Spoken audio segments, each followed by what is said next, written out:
Thanks for that welcome. And when it was Will Christie's invitation that directed me back to, you can see here on the slide, my dog-eared and rather stained copy of Hebdige. And I will, as Ibrahim suggested, speak in some regards from my background in art. The book was published in 1979, as we've heard, but because I'm a bit of a bibliophile, it's going to be a story about other publications as well, journals and Roneoed pamphlets, art exhibition catalogues, zines, flyers, even record sleeves. And I think that this is a book that sits within a constellation of printed matter. And for that reason, I think its change, its impact is expansive, perhaps even viral in character. Like, I guess, a lot of the speakers in this series, I'm worrying at the idea of change, reluctant to declare any one book an absolute driver of change, but conscious of the way that change attaches to books sometimes, whether the author likes it or not. Certainly, this is a book with a prehistory and a moment of appearance and an afterlife, a very long afterlife. It proposed changes in its own disciplinary field, a disciplinary field that was emerging as cultural studies in the late 1970s, but those attached to propositions made earlier in other books in that discipline. It had an impact on that disciplinary field, on cultural studies, but circulated well beyond it and licensed change in a lot of unexpected places, and I'll dwell on some of those later in the talk. I experienced that change in the very curious meeting of punk rock and art in Melbourne in the late 70s, around the time that Subculture appeared. And that horizon of change also rebounds, I think, on Hebdige, changing the author himself eventually. So I'll return to some of those topics as I progress. To position the claims, well, a principal claim of the book as, I suppose, that moment of change, and certainly we can pick apart at this in question time. Hebdige directly declared disciplinary change in subculture. He steered the study of youth culture away from the sociology of deviance and towards a politics of semiosis, an attention to codes, to the production of meaning, and to a traffic in signs. So he set aside, in his view, the prior modelling of what he called, quote, coherent subcultural identities, unquote, and shifted attention to, quote, the actual process of meaning construction and symbolic manipulation, unquote. This little blurb here on your screen is his own précis of a few years after the publication of the book. The very fact that it appeared in the newsletter of the Royal Anthropological Institute is evidence of that disciplinary change. And some of the terms in that quotation there, his own summary that I'll return to, are the notion of appropriated signs, of the stylistic ensemble, the combat around the sign that is pursued on the surface of things, the notion of symbolic negotiation. I'm sure you're familiar with them in your reading, but I'll trace the impact of those on artists' thinking. You can tell something about a book by its cover, I think, and here is pictured by designers perhaps a schema of the shift, the change that Hebdige proposed.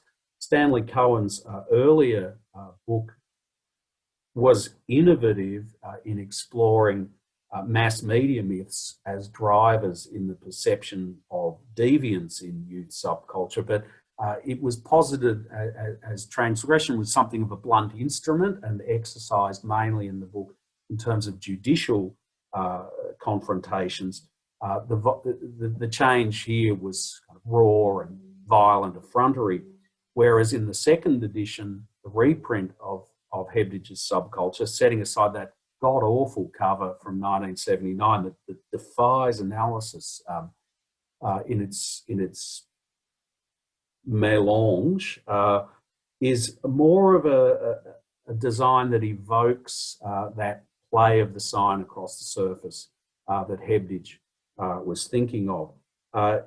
For Hebdige, punk's symbolic register lay in what he called, quote, oblique strategies, in highly selective appropriation, in the redeployment of signs, in obvious fabrication, in self-conscious display, in challenge at the symbolic level, written on the body. Importantly, for some of the issues of change and influence that I'm going to be touching on, Hebdige suggests that punk style never sought a finished meaning. And I quote here, it introduces a heterogeneous set of signifiers which are liable to be superseded at any moment by others no less productive. And drawing on Roland Barthes, he speaks of punk style as a floating signifier, quote, which would not destroy anything, but would be content simply to disorientate the law. So those are some of the ideas I want to look at in terms of tracing the mobile change that Hebdige initiates: oblique strategies, drifting signification, disorientating engagements with the code as they manifested in art. But before that, just a little genealogy, because I have signaled that that Hebdige brings together or matures a set of ideas already circulating. So I can't speak of subculture as a constitutive or primary text. There are too many antecedents in that post-World War II redefinition of culture in English and literary social theory. And again, these are all kind of copies from my shelf, so I do want to think about books as material objects handled and held. Williams's Long Revolution introduces foundational concepts. His characterization of the study of culture as, quote, the study of relationships between elements in a whole way of life. He saw cultural meaning and value as pervasive rather than exclusive, formal cultural structures. And a quote that I return to over and over again, there are essentially no ordinary activities. If by ordinary we mean the absence of creative interpretation and effort, art is ratified in the end by the fact of creativity in all our living. We create our human world as we have thought of art being created. Art is a major means of precisely this creation. So Hebdige's subheading, the meaning of style, registers that thinking, I suspect, in the transfer of a concept that's integral to art and art history, that is style, the transfer of that to mod and punk and raster. But it's that emphasis on art as the creation of a way of life, or as the creation of a realm of behaviour in which nothing is ordinary, that really appealed to me as someone pursuing the study of art, because redefining the status of art as a driver for a culture of the everyday and the ordinary is precisely what much of the post-World War II avant-garde in the art world sought. So it seems to me that there was already there in the early 60s a sense of a meeting between that redefinition of culture and avant-garde practices. The popular arts adjacent to it continues that notion of subculture as built around collective representations and, quote, symbolic fictions and ceremonies. Again, echoes that will be brought to the fore and matured in Hebdige's subculture, even if Hall and Wannell go on to say that the major problem with popular music is that not much of it is any good. Nevertheless, we have to think through, and I've probably got my slides out of order there, yeah. We also have to understand the establishment of the Centre for Contemporary Cultural Studies in 1964, where, of course, Hebdige was a master's student by the 1970s, as initiating another steady output of that now lost academic forum, the stenciled occasional paper. They still smell of that chemical. Hebdige's own contributions, in a sense, precede the appearance of subculture itself and join a whole outpouring of new approaches. So, as I suggest, the book itself is not a bolt from the blue, not perhaps that almost monadic paradigm shift that the notion of change might introduce. Just got to remember my misordering there. George Kubler's The Shape of Time was, I guess, a close second choice for me when Will asked me to present on a book that changed humanity. Kubler reflects on models of change in historical discourse and particularly challenges the reliance of historical narrative on monumental markers of change, on the singular signposting event, rather than on the ambience of time itself. And already I hope you can see in that little prehistory there, I'm suggesting that subculture is not an event, but it is a manifestation, a concatenation of ideas within that flow. In fact, Kubler looks for an alternate to the event in what he calls the prime, which he describes as a principal invention from which follows, and I quote, the entire system of replicas, reproductions, copies, reductions, transfers, and derivations. And I wonder if that might be a useful way of thinking of Hebdige's subculture and change, that it is a kind of prime, not an originator, but certainly that moment at which the multiplications, the dispersal, the transmission, the derivations manifest. And now I'm back in correct order. For me, the story of subculture is actually one of a book within change. Subculture models a new way of making things, to borrow Kubler's idea of the prime, specifically a way of making sense of youth subculture that I think connected powerfully with artists' engagements with the same territory in pop art and postmodern art.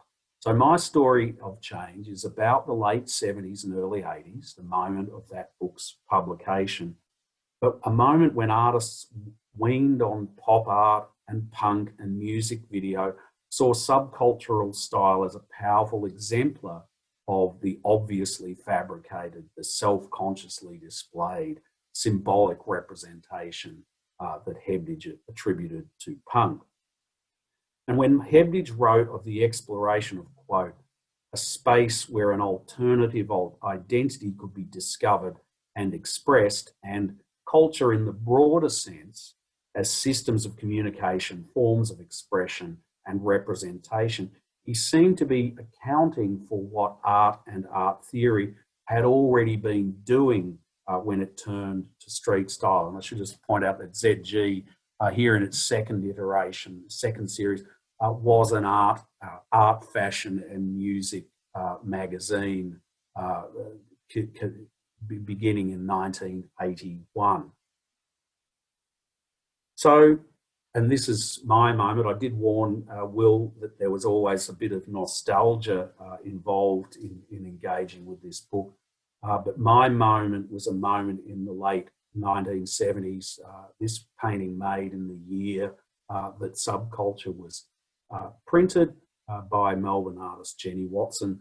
My moment was a moment when I was studying art history reading what was emerging as cultural studies and cinema studies, dabbling in semiotics, probably spending more time at punk gigs than in art galleries, but nevertheless seeing enough art to realise that artists were diving deep into the semiotics of street style, but suggesting that art itself had a particular analytical perspective on that style, on the mapping of marginal social phenomena and their contemporaneity. This book this painting is a copy from a book in the gutter, which, as you can see from the lower section of the picture, pictured tribal body decorations alongside punk street style, suggesting this kind of lineage between the tribal and the transgressive urban.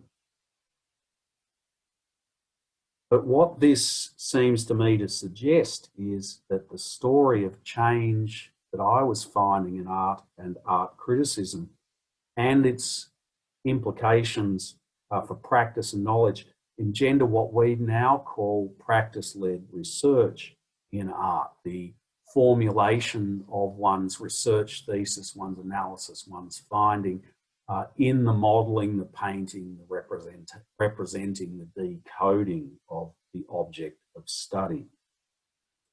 So as I was wandering from the classroom to pub gigs and to art galleries, there seemed to be a strange attraction between the hybridity of subcultures, between pop art, cinema studies and semiotics, that quasi-anthropological equivalence of ears, tribal and urban, transmuted into a post-punk band called The Ears, fronted by Sam Sajavka, painted here by Jenny Watson again, a singer, a poet, a playwright, and most importantly, a poser. Light years away from Andy Warhol's superstars, but somehow claiming a similar status, as if style and pose and character marked that alternative identity that Hebdige spoke of. And I think also registered a moment when, as Megan Morris put it so astutely, everything changed from being, quote, oppressively political to obscurely cultural. And what I found in the Melbourne art scene at this time, and you can see all the dates on these, very early in the piece, 79, 80, concurrent in a way with what Hebdige is studying and publishing. In Melbourne, some young graduates from art and experimental music programs viewed popular music through the lens of structuralism and semiotics, which Hebdige was drawing on to some extent. And they developed intermediate practices, painting, performance, music, video, design, publishing, that meshed avant-garde practices with disco, with music video, with fashion, in a kind of transvaluation and extension of what the culture might be understood to be.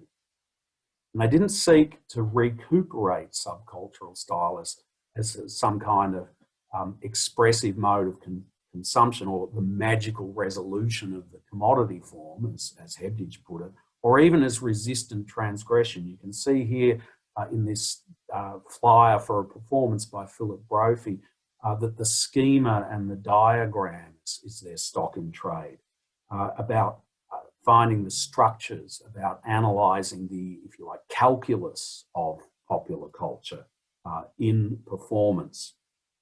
So on Hebdige's terms, a performance that proposes a kind of algebra of disco semiosis, as Brophy does here, meshes with Hebdige's suggestion of, quote, a range of critical procedures, the pictorial, the anthropological, the semiotic and the economic, which are exercised without succumbing to what he called a completely open-ended eclecticism, as Hebdige put it, the analysis might be said finally to remain phenomenologically grounded, held to a single object, that is, say, disco, and by analogy, the readings of the object made from multiple viewpoints might be said to be secured, but heterogeneous. And I think that's where, if you like, the spaghetti bowl element of this diagram here pursues just that, to ground the research in the object, to secure a sense of a meaning whilst not losing the multiplicity. Here's another piece. This is a sleeve designed by Philip Brophy at a time when he was a member of a band that has to be said, not read. It's pronounced as in a tisk, tisk, tisk. A certain semiosis there in the denial of a match between word and well, typography and articulation. From Brophy's point of view, analysis of subculture, of musical genre here, is performed. It's articulated as a piece of performance art, as a gig, as a song, as a record, as a design. So pop art becomes a song, not a movement. Art is made in a pub rock venue, not propped in an art gallery. Performance itself is a mode of research and analysis. The self-consciousness of subcultural style is overlaid on a kind of meta-consciousness of semiotics. And the analysis is published as a 45 RPM single in zines, in flyers, posters, and record sleeves. What I think Brophy wants to suggest here is that pop art is pervasive, and if I can get my arrow to do its thing here, pop art is pervasive to the extent that it's this continuous signal traversing the space. When it lands, so to speak, momentarily within a frame, it becomes formal culture, the culture of art and the museum, but then it continues as this everywhere, everyday possibility of cultural making. This process of transmission gets a little more complicated because Brophy then goes on to review Hebdige's subculture in the first issue of an important Melbourne art magazine, Art and Text, positioning Hebdige's subculture directly within the art culture that I've briefly summarised there, and marking subculture as a driver, as a methodology, even as a geist in this art moment, a moment that was championed by the magazine Art and Text as one of quotation, citation, appropriation and manipulation of the code.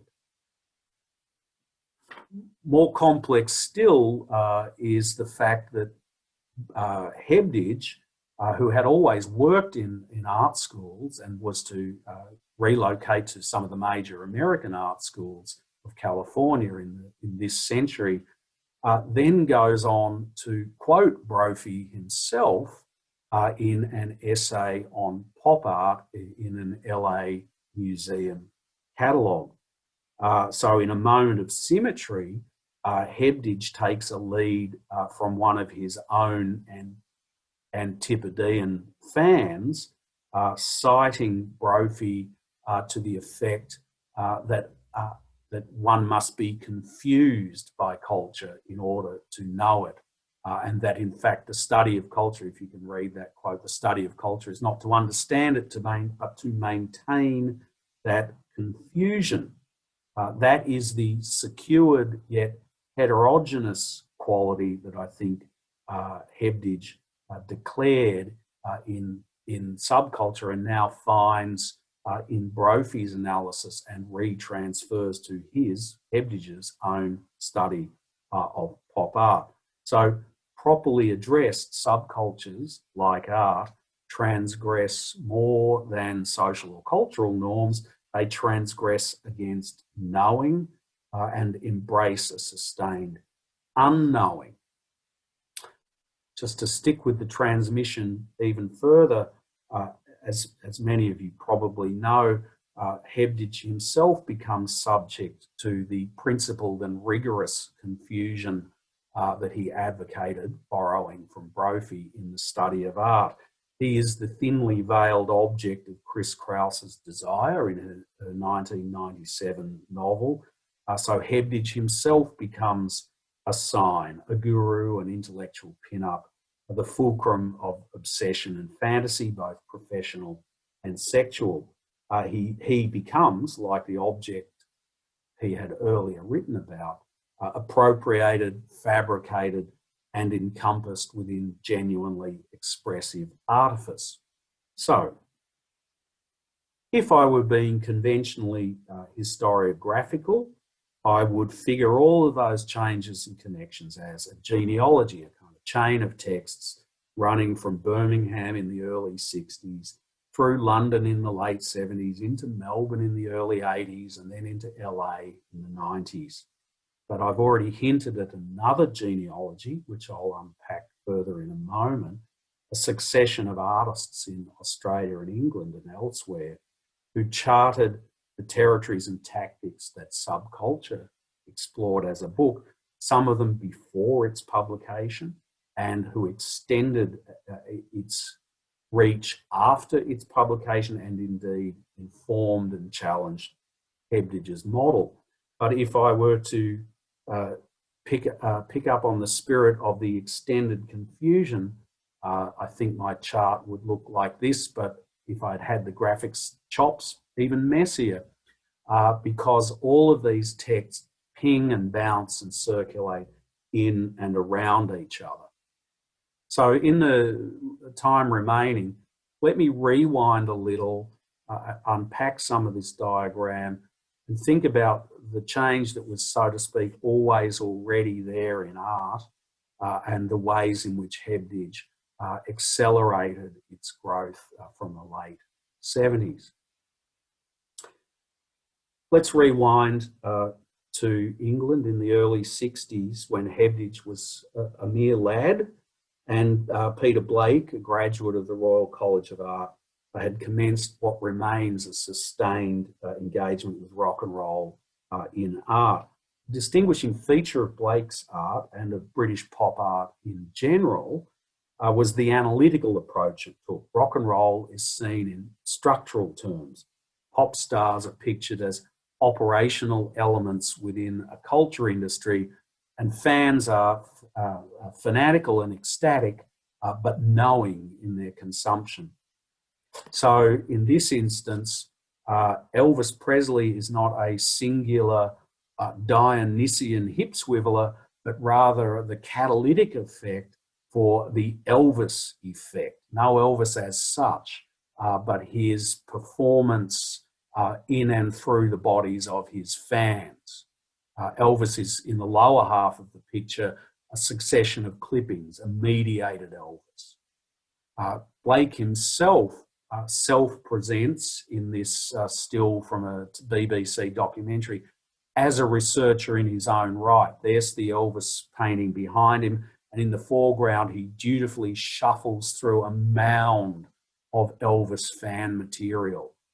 He's always plotting, mapping, and analysing the results gathered in his field work.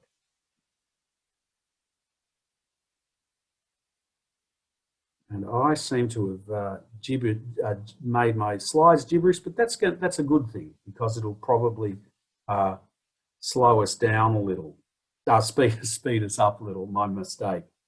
So what Blake and the British pop artists do in this analytical approach to the artifacts of subculture is to begin that plotting of subcultural style. This is the cover of the student-run magazine of the Royal College of Art from 1964. And you can see that they model the young British artist here as wearing jeans and American basketball sneakers. So they model the young British artist as that mod, that rock and roll fan, that consumer of imported mass cultural style. And within that particular issue, young artists themselves redefine their very role as cultural producers. They speak of themselves here, as you can see, as professional culture propagators. They understand themselves as embedded within the same culture industry that the teenager is, and that their job as artists, I mean, following, I guess, Williams' recognition of the complex cultural structure of the everyday, that their job as artists, as sophisticated manipulators of the sign, is to service the teenage generation, the consumers of that sign. So there is, for me, a very significant and early adoption of that conception of the artist role as anthropological, as plotting the semiosis of mass cultural signs and servicing the culture industry that will eventually normalise in today's indie culture. So Blake himself models himself as a teenager. He is at the time of this self-portrait, 29 years of age, but he dresses carefully in the garb of a teenager: basketball shoes, jeans, the many badges worn there. There's a lot of, I don't have time to go into the detail, but there's a lot of discussion in the British press at this time about jeans, about badge wearing, about the subtle transgressions of the cuff of jeans, of basketball shoes, and of slightly the double entendres in some of those badges. So Blake studies the teenager, then performs the role of the Elvis fan in his backyard. He mixes styles and codes in a deliberately transgressive way. The predominant insignia in his badges are American, and in fact he wears a picture of Elvis above his heart, and you can barely make it out, but the Union flag is just sidelined here, diminutively shifted off to the side, whereas the American stars and stripes dominate. He's literally playing out and mapping the fears of the commentariat in this image, who spoke of the youthful embrace of America, the disintegration of Englishness, the problem of youth consumption and youth spending as a kind of lapse in morality and a disintegration of nation. And he doubles down on that when he pictures himself in his own backyard with the painting. I mean, he certainly reveals in his costume there on the right that the painting is an over-embellished fantasia of this transgressive Elvis fan. But there's something uncanny in the way that he deliberately aligns the painted height of that paling fence with the actual paling fence behind him, as if he's putting the whole thing together as a kind of mise en abîme, a mirror within a mirror, acting out his status as one astute critic observed as, quote, an expert teenager, unquote.